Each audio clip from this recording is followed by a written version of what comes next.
Welcome to our channel. Today we how to log into Regions Bank secure method step by step clearly. To begin logging into Regions Bank, open your preferred web browser. In the address bar, type in the URL for Regions Bank, www.regions.com. Press the enter key to navigate to the site. Once the home page loads, look for the login button at the top right corner of the page. Click on the login button. You will be directed to a new page for login credentials. Here, enter your user ID in the designated field. Make sure your user ID is entered accurately to avoid any issues. Next, locate the password field beneath the user ID. Carefully type in your password.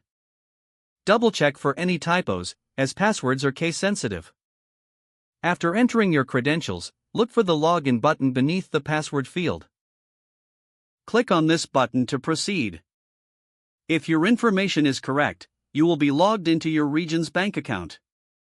In case you forget your user ID or password, click on the Forgot User ID or Password link under the login fields.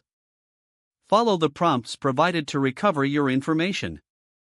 Once logged in, make sure to log out when you're finished, especially on shared devices. To log out, find the Log Out option, usually at the top right corner of your account page. Click this to securely exit your account. Always ensure you access Regions Bank through a secure connection for safety. By following these steps, you can easily and securely log in to your Regions Bank account. If the page does not load, refresh the browser or try again in a private or incognito window. Make sure you are using the correct email address, then retype it carefully to avoid small typos. If your password is not accepted, use the reset option and create a new strong password you can remember.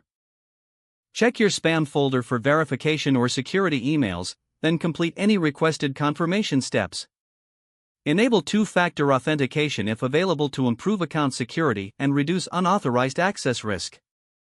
After signing in, review your profile details so your contact information and settings are accurate and current. If you see an error message, note it down and try again after restarting your device and internet connection. Don't forget to like this video and subscribe to our channel for more step-by-step tech guides.